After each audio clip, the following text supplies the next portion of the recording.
My friends at Easy Cater are workplace catering pros, helping you find food for everything from daily employee meals to staff meetings and special events. Visit easycater.com/leaderassistant to find out more. Welcome to episode 3 of the Leader Assistant podcast. Today's leadership quote comes from John Maxwell. A leader is one that knows the way, goes the way, and shows the way. The Leader Assistant podcast exists to encourage and challenge assistants to become irreplaceable, game-changing leader assistants. And here's your host, my dad. Hey everyone, welcome to episode 3. Today's episode is special in that I taught a webinar for my friend Nikki Christmas at practicallyperfectpa.com a while back, and I'm going to play back a part of that talk, and then you can check out the show notes at leaderassistant.com/3 to get a copy of the outline in case you missed something. But I talk about how assistants become leaders. I share a little bit about life at my startup in St. Louis, and it's hopefully helpful to you all as I wore different hats and learned how to manage 3 different tensions that I'll talk about. So without further ado, here's a clip from one of my webinar teaching sessions, and I hope you enjoy it. Also, I'd really appreciate it if you take a few minutes to leave a review on iTunes. It would really help get the word out, help the show rank better in iTunes and show up in search results better. So just go to iTunes on your computer, or you can review via the podcasts app on your iPhone. Okay, let's jump right into how assistants become leaders.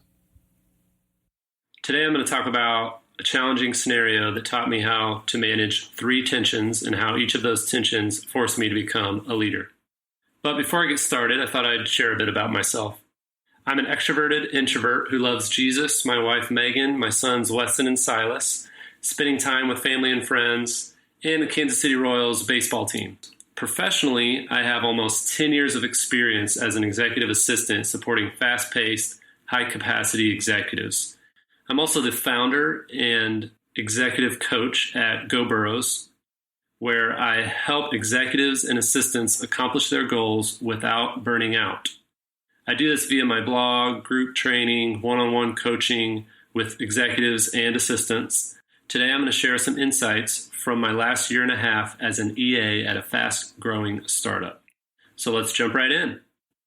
In January of 2017, my boss, a very successful serial entrepreneur, by the way, he sold his last company for $900 million, came to me and said, I need you to oversee accounting, human resources, and operations for the company. Not forever, but probably for the next 12 to 18 months, and at least until we can hire an experienced accountant, director of HR, and operations manager. As you can imagine, I was a bit overwhelmed at the thought, but with my prior experience at a fast-growing organization, I was confident I could figure it out at least. So I said something along the lines of, to be honest, I don't enjoy accounting or paperwork, but I'm happy to handle all this so you can focus on building our AI product and selling it. Just know that for your sake and the company's, you probably don't want me handling all of this long term. He appreciated my honesty and committed to hiring a team to take those items off my plate when the time was right. While I was honest with him, I have to admit my internal reaction was something more humorous, like, I'm an introvert, I hate math, and now I get to spend my time working with numbers and people. What could possibly go wrong? But fast forward 17 months, we now have a CFO, an accounting manager, an HR recruiter, and even an office manager.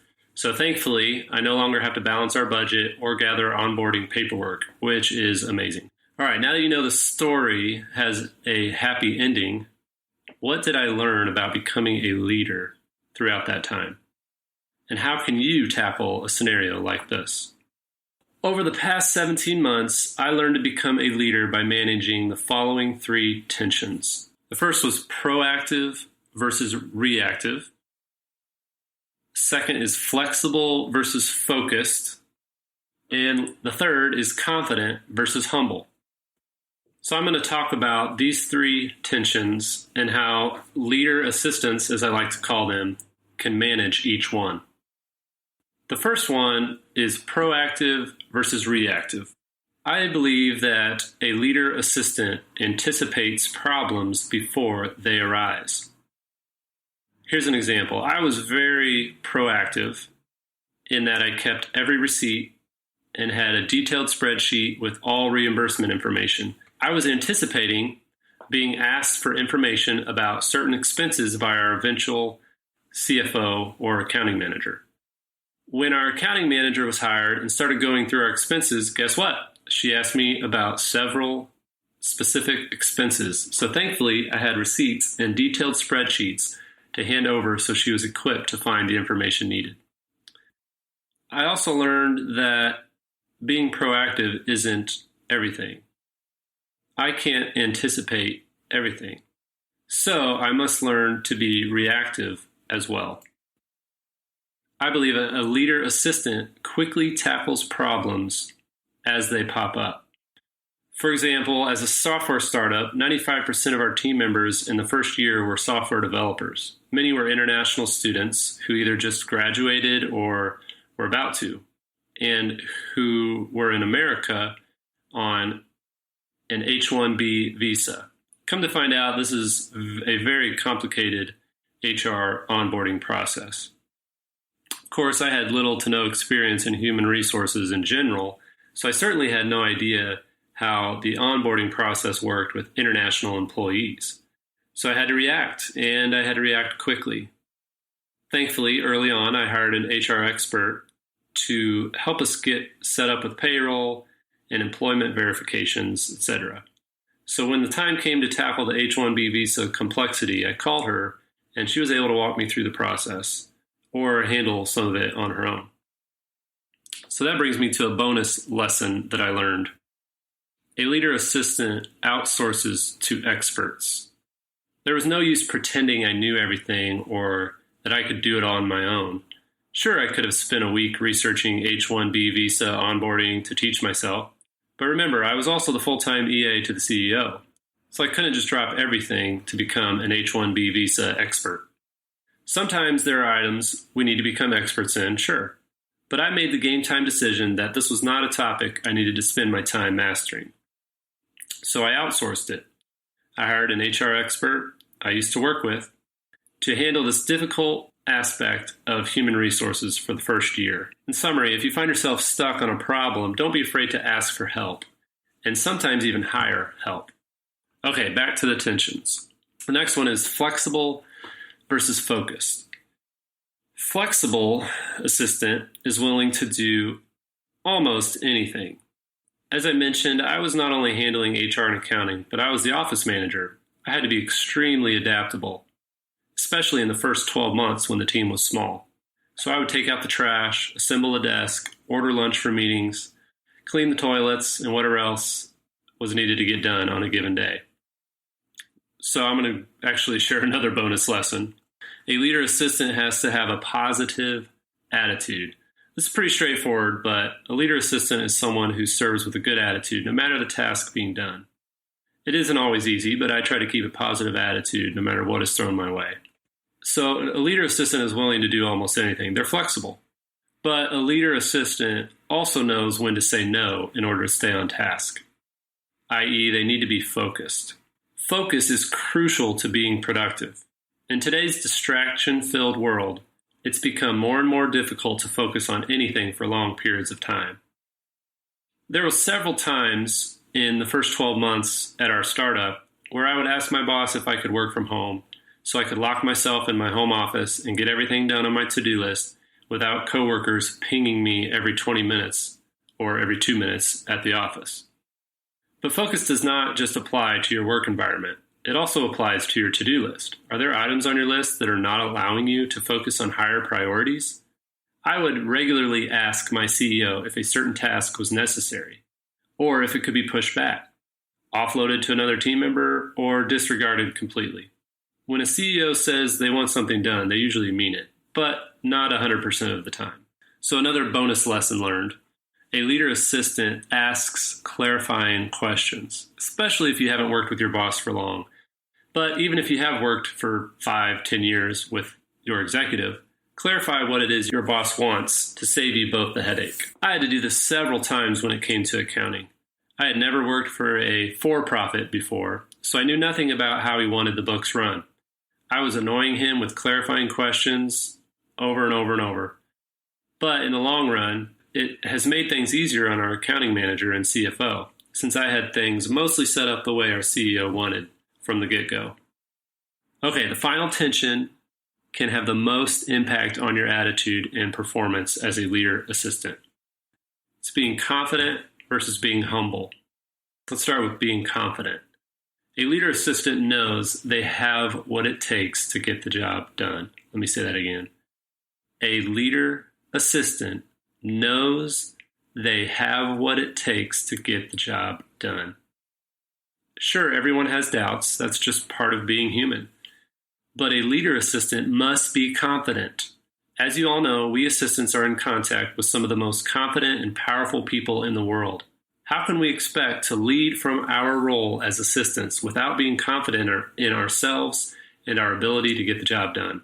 When my boss first told me I was essentially going to run the company for a while, I knew it was going to be a challenge, but I never once doubted I could do it. Part of the reason I was so confident is because I have been an EA for so long that nothing phases me anymore. So yes, some of you will gain more confidence the further along in your career. But if you struggle with doubting you have what it takes, I would encourage you to find someone with more experience, more confidence, and ask them to help you grow your confidence as an EA. It can be as simple as grabbing lunch with a fellow EA and sharing tips and tricks, horror stories, and success stories. Or you can reach out to me or one of the many other amazing executive assistant coaches out there to seek more professional training and coaching to help you gain confidence. But some assistants don't struggle with being confident. They have the opposite issue.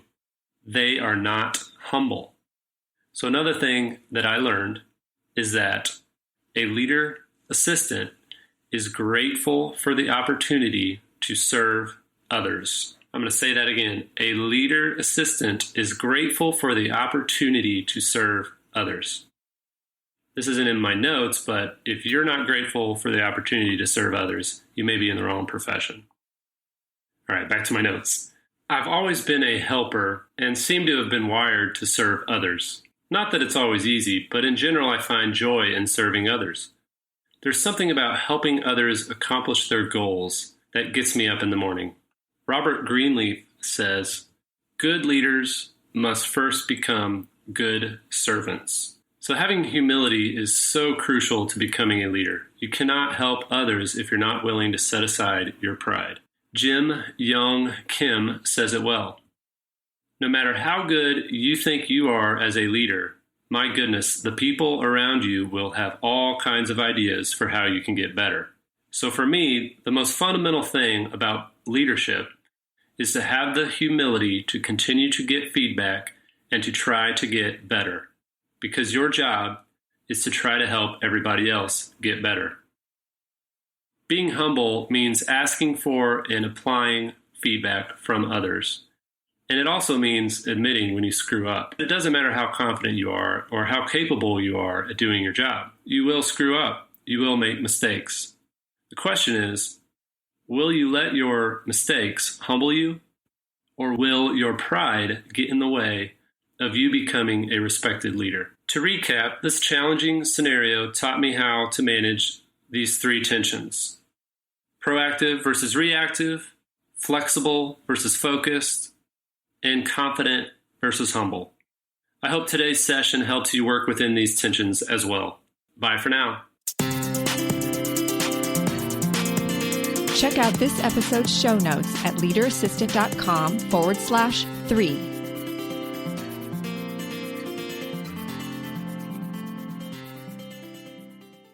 GoBulls.com